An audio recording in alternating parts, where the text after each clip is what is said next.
नमस्कार, स्वागत है आपका हॉर्नबिल टीवी में और मैं हूं आपके साथ शिखा सकलानी। बुलेटिन की शुरुआत करते हैं खबरों के साथ। राज्यपाल गुरमीत सिंह बुधवार को अपने एक दिवसीय दौरे पर चंपावत पहुंचे, जहां उन्होंने गुरु नानक देव जी की जयंती पर जिले के प्रसिद्ध सिख तीर्थ स्थल गुरुद्वारा श्री रीठा साहिब में पहुंचकर दरबार साहिब में मत्था टेका और प्रदेशवासियों की सुख शांति, समृद्धि और खुशहाली की प्रार्थना की। रीठा साहिब आगमन पर जिलाधिकारी मनीष कुमार, पुलिस अधीक्षक अजय गणपति और मुख्य विकास अधिकारी डॉक्टर जीएस खाती ने राज्यपाल का पुष्प गुच्छ भेंट कर स्वागत किया। इस मौके पर पुलिस बल की ओर से राज्यपाल को गार्ड ऑफ ऑनर भी दिया गया। राज्यपाल गुरमीत सिंह ने गुरुद्वारा श्री रीठा साहिब में गुरु दरबार में मत्था टेकने के पश्चात अरदास सुनी। उन्होंने कहा कि गुरु नानक देव जी की जयंती के अवसर पर रीठा साहिब की पवित्र धरती पर पहुंचना उनके लिए सौभाग्य और प्रेरणादायक क्षण है। उन्होंने कहा कि गुरु नानक देव जी के चरणों की ये भूमि दिव्यता और आत्मिक शांति से परिपूर्ण है। यहाँ आकर मन को अलौकिक शांति की अनुभूति होती है। राज्यपाल ने कहा कि यह तीर्थ स्थल न केवल सिख धर्म के अनुयायियों के लिए बल्कि समूची मानवता के लिए एक आध्यात्मिक प्रेरणा केंद्र है। आज अत्यंत सौभाग्य का दिन है कि आज पवित्र पावन गुरुपुर्ब है और प्रथम पातशाह गुरु नानक देव जी का जयंती है। 556वां आज उनका जन्म की जयंती है। आज सचमुच अत्यंत प्रसन्नता हुई रीठा साहब पर आकर। यहाँ पर संतों से मिलकर, श्रद्धालुओं से मिलकर गुरुद्वारा साहब में आके एक अलग ही दिव्यता और भव्यता का अनुभव हुआ है। यहाँ पर बाबा नानक ने रीठा साहब को जो ब्लेसिंग दी और मीठे हो गए, उसी प्रकार उन्होंने जो अपने शब्दों से, वाणी से, गुरबाणी से पूरी मानवता को जो उपदेश दिया, उससे मानवता के अंदर में एक मिठास आती है। जो गुरु नानक देव जी ने संदेश दिया सबको, जिसके अंदर में नाम जपो, कीरत करो, वंड छको, उसे जीवन का एक फलसफा बताया है। और सच कहूँ तो जो उन्होंने हमको सबको स्नेह, प्रेम, समानता, इक्वालिटी, समर्पण का उपदेश दिया है, वो आज विश्व के हर मानव के लिए बहुत इम्पोर्टेंट है। देहरादून थानों के लेखक गांव में स्पर्श हिमालय महोत्सव के समापन सत्र का आयोजन किया गया, जिसमें सीएम पुष्कर सिंह धामी ने मुख्य अतिथि के रूप में प्रतिभाग किया। इस मौके पर पूर्व मुख्यमंत्री डॉक्टर रमेश पोखरियाल निशंक भी मौजूद रहे। कार्यक्रम को संबोधित करते हुए सीएम धामी ने कहा कि स्पर्श हिमालय महोत्सव में पूरे देश और दुनिया के संस्कृत प्रेमी, कला प्रेमी, साहित्य प्रेमी, कई विद्वानों का संयोजन हुआ है। आने वाले समय में साहित्य और कला के क्षेत्र में कई कलाकारों, साहित्य प्रेमियों को एक बड़ा मंच यहाँ मिलेगा।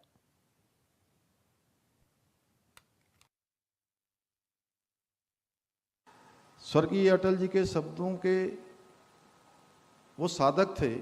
उनकी लेखनी में पर्वतों सी दृढ़ता थी, गंगा सी गहराई थी और हिमालय सी ऊंचाई थी। वे आज हमारे बीच सशरीर होते तो सच में जो डॉक्टर निशंक जी के द्वारा जो यहाँ पर एक अद्भुत प्रयास, एक अभिनव प्रयास, एक ऐसा नवाचार जो सच में दुनिया में पहला है, और लेखक गांव की ये कल्पना का ये साकार रूप, अगर अटल जी जीवित होते तो उनको देखकर बहुत अच्छा लगता, क्योंकि अटल जी ने ही हमें सिखाया कि शब्द भी राष्ट्र निर्माण के शस्त्र बन सकते हैं। भाइयों बहनों, लेखक गांव की यह परिकल्पना केवल एक ईंट पत्थर की संरचना नहीं है, बल्कि उन विचारों का प्रतीक है जो समाज को दिशा देते हैं, समाज को आगे बढ़ने की प्रेरणा देते हैं और जो आने वाली पीढ़ियों को अपने जड़ों से जोड़ते हुए भविष्य का निर्माण करना सिखाते हैं। इसलिए लेखक गांव में जो ये अंतर्राष्ट्रीय सम्मेलन साहित्य का, संस्कृति का और कला का ये महोत्सव, ये केवल एक समापन सत्र नहीं है, बल्कि एक मैं कह रहा हूँ कि इसकी ये समापन नहीं बल्कि एक नई शुरुआत हो रही है, एक नया प्रारंभ हो रहा है और एक नई सृजन यात्रा यहाँ से प्रारंभ हो रही है। ये केवल एक गांव मात्र नहीं है, बल्कि विचारों की साधना स्थली है, जहाँ कला आत्मा को आलोकित करती है, जहां संस्कृति हमारी पहचान को संवारती है। भाइयों बहनों, उत्तराखंड जैसे सांस्कृतिक रूप से समृद्ध प्रदेश में लेखक गांव न केवल अनेक प्रतिभाओं को स्थानीय मंच देगा, बल्कि विश्व के साहित्यिक मानचित्र पर हमारे राज्य को एक नई पहचान भी प्रदान कर रहा है। और अभी अभी मुझे आदरणीय डॉक्टर निशंक जी ने बताया कि हमारे जो यूथ फाउंडेशन के जो हमारे युवा हैं जो सेना में जाना चाहते हैं, उनके लिए भी, उनकी शारीरिक दक्षता के लिए, उनके कौशल के लिए, प्रशिक्षण के लिए भी एक शानदार स्थान यहाँ पर लेखक गांव में उपलब्ध हो पाएगा, जो भारत की सेना को अपनी सेवाएं देंगे, देश की सीमाओं की रक्षा के लिए अपने को समर्पित करेंगे। मुझे पूरा विश्वास है कि आने वाले समय में, वर्षों में लेखक गांव उन विचारों के सृजन का एक तीर्थ स्थान बनेगा, जहां नई पीढ़ी अपने विचारों को आकार देगी, एक नए आविष्कार को जन्म देगी और भारत की प्राचीन परंपरा को आधुनिक दृष्टि से जोड़ने का कार्य भी करेगी। मैं इस गांव के योगदान बनाने में, इसके संयोजन में योगदान देने वाले मैं सभी महानुभावों का हृदय से अभिनंदन करना चाहता हूं, हृदय से उनको बहुत बधाई देना चाहता हूं। विशेष रूप से मेरे भी मार्गदर्शक, हमारे पूर्व मुख्यमंत्री, प्रतिष्ठित साहित्यकार, और जिन्होंने जीवन में दृढ़ता और चुनौतियों का सामना कैसे किया जा सकता है, सच में उसकी एक प्रतिमूर्ति कोई है तो डॉक्टर निशंक हैं। और मेरे बड़े भाई, उनका मैं विशेष रूप से धन्यवाद करता हूं, जिन्होंने इस लेखक गांव की परिकल्पना को साकार रूप दिया है। आज ये गांव अतीत की गूंज, वर्तमान की ऊर्जा और भविष्य की संभावनाओं को एक ही मंच पर लाने का एक बड़ा प्लेटफॉर्म बन गया है, या मैं कहूं कि एक सेतु बन गया है, तो इसमें कोई अतिशयोक्ति नहीं होगी। भाइयों बहनों, हमारी सरकार साहित्य और संस्कृति के संरक्षण एवं प्रोत्साहन के लिए प्रतिबद्ध होकर काम कर रही है। हमने राज्य में उत्तराखंड साहित्य गौरव सम्मान के माध्यम से उत्कृष्ट साहित्यकारों को सम्मानित करने का कार्य प्रारंभ कर दिया है। साथ ही हमने विभिन्न भाषाओं में ग्रंथ प्रकाशन के लिए वित्तीय सहायता योजना के तहत साहित्यकारों को अनुदान भी हम प्रदान कर रहे हैं। इतना ही नहीं, हमारी सरकार प्रदेश के उत्कृष्ट साहित्यकारों को साहित्य भूषण, लाइफ टाइम अचीवमेंट पुरस्कार से भी सम्मानित करने का कार्य कर रही है, जिसके अंतर्गत हमने 5-5 लाख रुपए की सम्मान राशि प्रदान करने की घोषणा की है। हम युवा पीढ़ी को साहित्य के प्रति आकर्षित करने के लिए भी विभिन्न प्रतियोगिताएं और कार्यक्रमों का आयोजन कर रहे हैं, ताकि वो अपनी सांस्कृतिक और सांस्कृतिक धरोहरों से जुड़ सकें। साहित्यिक धरोहरों से भी वो लगातार उनका परस्पर संबंध बना रहे और उसे आगे बढ़ाने में, उसके विस्तार में, उसके विकास में अपना योगदान दें। हमारी सरकार का प्रयास है कि प्रदेश में साहित्य का प्रभाव निरंतर जारी रहे, जिससे समाज को समय समय पर मार्गदर्शन सही प्रकार से प्राप्त हो सके। भाइयों बहनों, उत्तराखंड देश का श्रेष्ठ राज्य बनाने का हम अपने विकल्प रहित संकल्प के साथ निरंतर कार्य कर रहे हैं, और मुझे पूरा विश्वास है कि आप सभी साहित्यकार, कलाकार, विद्वान और संस्कृति के साधक गणों के सहयोग से, आप सबके आशीर्वाद से हम इस संकल्प को सिद्धि तक पहुंचाने में अवश्य सफल होंगे। इसी विश्वास के साथ मैं आप सभी को उत्तराखंड राज्य स्थापना के रजत जयंती एवं रजत जयंती पर्व और स्थापना दिवस हमारा जो कि 9 नवंबर को होने जा रहा है। अभी बीच में माननीय राष्ट्रपति जी हमारे विधानसभा के विशेष सत्र को उन्होंने अपना संबोधन दिया था, और 9 नवंबर को आदरणीय प्रधानमंत्री श्री नरेंद्र मोदी जी भी अपना सानिध्य, अपना उद्बोधन हमारे संपूर्ण प्रदेशवासियों को शुभकामनाएं देने के लिए उत्तराखंड आ रहे हैं। मैं आप सभी से भी इस समारोह में सम्मिलित होने के लिए आप सबको मैं अपनी तरफ से अभी से आमंत्रण देता हूं कि आप सब लोग उसमें जरूर कहीं ना कहीं इन कार्यक्रमों में सम्मिलित हों। रुकते एक छोटे से ब्रेक के लिए आप बने रहिए हमारे साथ। देहरादून में प्रवासी उत्तराखंडी सम्मेलन का शुभारंभ सीएम पुष्कर सिंह धामी ने किया। सम्मेलन में पूर्व सीएम समेत दिग्गजों का जमावड़ा लगा। कार्यक्रम को संबोधित करते हुए सीएम धामी ने रजत जयंती की सभी को शुभकामनाएं दी। उन्होंने कहा कि प्रवासी हमारे राज्य के लिए ब्रांड एम्बेसडर हैं। राज्य के विकास कार्यों में प्रवासियों की गहरी रुचि है। राज्य में पर्यटन को बढ़ावा दिया जा रहा है। सीएम धामी ने कहा कि उत्तराखंड की संस्कृति की अलग पहचान है। प्रवासी उत्तराखंड परिषद का गठन किया गया है। सीएम ने कहा कि गांव गोद लेकर प्रवासी पहाड़ की तस्वीर बदल रहे हैं।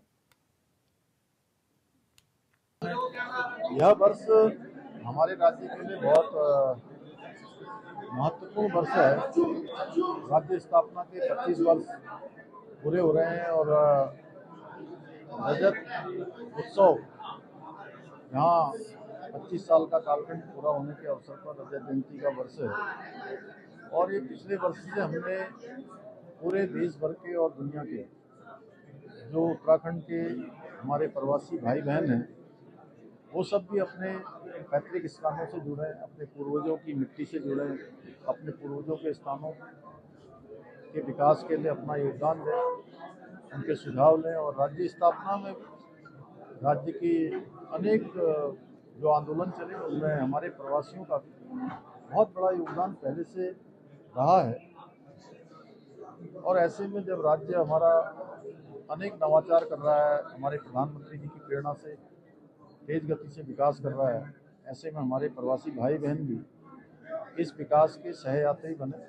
इसको लेकर प्रवासी उत्तराखंडी सम्मेलन का आयोजन पिछले वर्ष भी किया था, इस वर्ष भी किया है। सबके सुझाव आ रहे हैं और अलग अलग सत्रों में आज पूरे दिन भर ये सम्मेलन चलेगा। उसमें से जो सुझाव आएंगे उन सुझावों को हम लोग अमल में लाएंगे। देखिए, पिछले साल यहाँ के मुख्यमंत्री श्री धामी जी ने आह्वान किया था कि हम लोगों को एक एक दो दो गांव गोद लेने चाहिए। तो उस आह्वान के तहत मैंने अपना गांव और अपने नज़दीक का एक गांव गोद लिया है। उसके अलावा हमने कुल पिथौरागढ़ डिस्ट्रिक्ट के 32 गांवों को अडॉप्ट किया है जहां पे मेडिकल सुविधाएं नहीं है। हमने एक मोबाइल वैन को डेवलप किया है जिसके अंदर एक्सरे, ईसीजी, पैथ लैब वगैरह वगैरह सब चीज़ उसमें फिटेड है। और वो मोबाइल वैन का एक हमने चार्ट बनाया, शेड्यूल बनाया है। वो गांव-गांव में घूमती है और लोगों को निःशुल्क उनका इलाज करती है, 2 स्टेप में इलाज देती है। और हमने एक और स्टेप उठाया है कि हम स्कूलों में जाते हैं और जो स्कूल के बच्चे होते हैं उनका मेडिकल चेक करते हैं। और वहाँ पे रूट लेवल पे अगर हमको इनिशियल लेवल पे कोई प्रॉब्लम मिलती है तो उसका हम लोग वहीं पे निदान कर देते हैं। ये हमारा एक उद्देश्य है। अभी हम लोग यहाँ पे मल्टी बेड हॉस्पिटल्स बनाने की हमारी योजना है। हम लोग एक पिथौरागढ़, एक हल्द्वानी और एक पौड़ी, ये 3 जगह में हमारा प्लान है कि हम लोग छोटा सा एक हॉस्पिटल बना। पिछले साल हमारे माननीय मुख्यमंत्री जी ने इसका पहल किया था और उसके तहत वैसे तो मैं जुड़ी हुई थी उत्तराखंड से, आती रहती थी अपने स्टेट में, लेकिन उस पहल से मतलब एक और रास्ता दिखा कि मैंने कहा क्यों नहीं मैं अपना गांव अडॉप्ट कर लूँ। तो वो मैंने किया और 1 साल में जो कुछ मैंने थोड़ा बहुत कार्य किया, जैसे बंजर थे मेरे गांव के खेत तो उनको उपलब्ध कराए हल्दी और अदरक, और स्कूल को मैंने सरकार के साथ MOU साइन किया है कि मैं स्कूल को विकसित करूं। उसमें सिर्फ 2 ही बच्चे पढ़ते हैं, मास्टर 5 है और उन मास्टरों के बच्चे भी बाहर पढ़ते हैं क्योंकि कोई भी वो है सांस्कृतिक महाविद्यालय, कोई भी अपना आजकल सबको चाहिए इंग्लिश एजुकेशन। तो मैं चाहती हूँ कि हमारा स्कूल भी डेवलप हो, उसमें अच्छे टीचर्स आएँ और उसमें महिलाएं, क्योंकि गांव में अधिकतर महिलाएं रहेगी तो महिलाएं को एक सेंटर ऑफ लर्निंग मिले। महिलाओं को भी जैसे कढ़ाई बुनाई की मशीन का कुछ मिले, तो वो सब स्थापित करने का आइडिया। तो कुछ तो प्रगति हुई है और अभी देखो कि जितने पिछले साल जो लोग आए थे उससे ज़्यादा लोग आए हैं जो कर्मठ लोग हैं। पिछली बार तो ग्लैमर ज़्यादा था, है ना, कलाकार भी बहुत थे, आर्टिस्ट डायरेक्टर, लेकिन अब की बार असली जो हैं जो काम के गांव के लिए काम कर रहे हैं वो आए हैं। और 9 नवंबर को उत्तराखंड रजत जयंती के रूप में राज्य स्थापना दिवस मनाने जा रहा है, जिसमें पीएम मोदी भी शामिल होंगे। ऐसे में देहरादून के एफआरआई में सभी तैयारियां जोरों पर चल रही है, जिसको लेकर सीएम धामी ने कहा कि प्रधानमंत्री से उत्तराखंड के लोगों का पुराना लगाव है और हर उत्तराखंड वासी को उनके आने की प्रतीक्षा रहती है।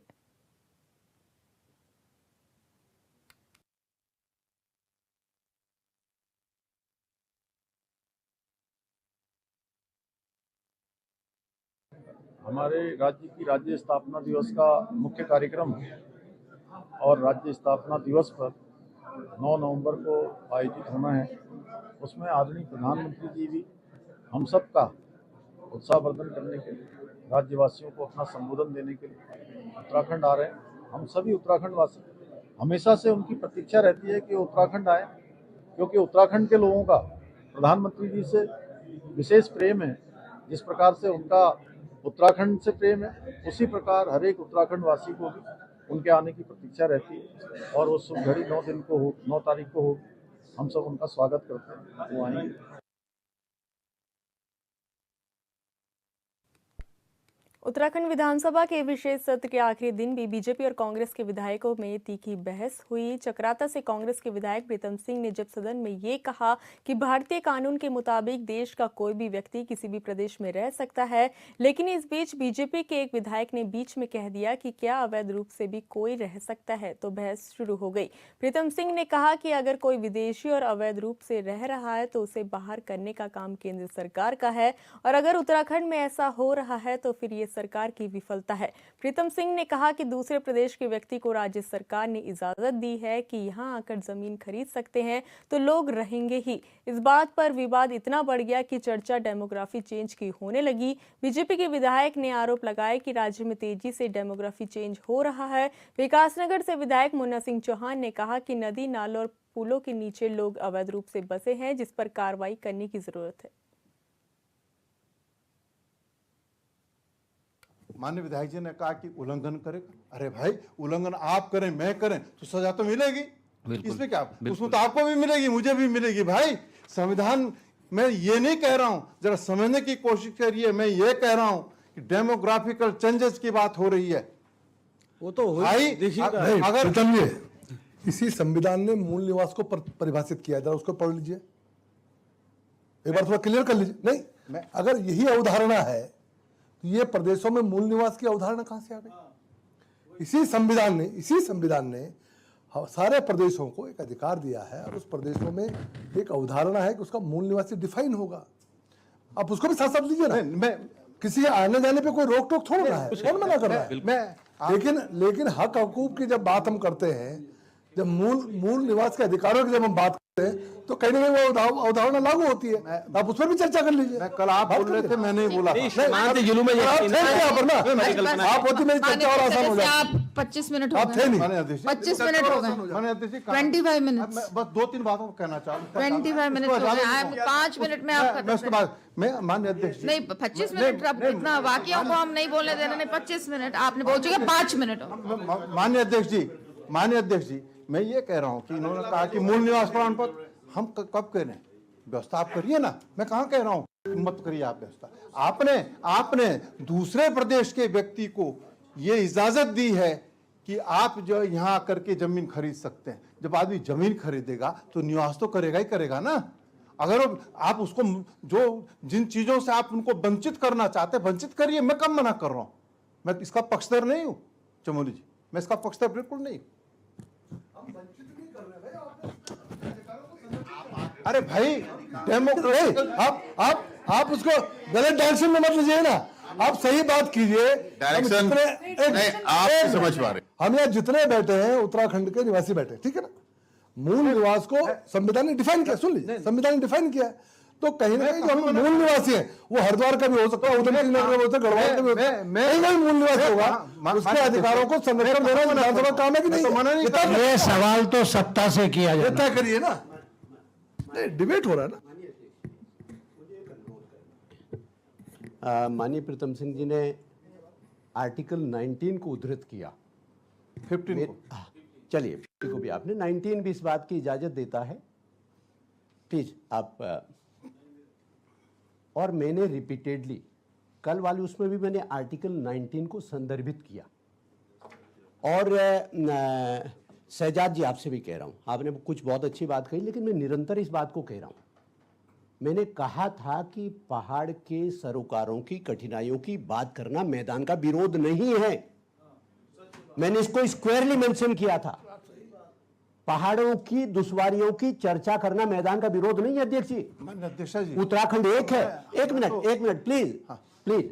अब रहा डेमोग्राफिक प्रोफाइल चेंज होने का विषय, ये इतना सिंपल नहीं है जो बता दिया जा रहा है कि 2.5 गज में आकर के खरीद रहे तो क्या है। सच यह है कि आप उत्तराखंड के बहुत बड़े भूभाग में नदी, नाले, खाले, पुलों के नीचे, सरकारी जमीनों के ऊपर देखिए तो मास इन्फ्लक्स है, मास इन्फ्लक्स। हजारों की तादाद में लोग आकर के जिनके एंटीसीडेंट्स कोई वेरीफाइड नहीं है। माननीय अध्यक्ष जी, बोलिए। हमने कब बोला कि जो अवैध रूप से रह रहे हैं उनको सरकार ना निकाले? हमने कब बोला कि उनको आप बचाने का काम करें? हमने बंधून पूरा का कहा तो उसके ऊपर कहने लगे कि हम किसी बिरादरी विशेष की बात कर रहे हैं। सुप्रीम कोर्ट ये सवाल सत्ता से किया जाना चाहिए। सिंह जी, ये सवाल सत्ता से किया जाना चाहिए। सवाल सत्ता से किया जाना पैदा कर रहे हैं, ये आपका काम है। फिलहाल इस बुलेटिन में इतना ही। आप देखते रहिए हॉर्नबिल टीवी। नमस्कार।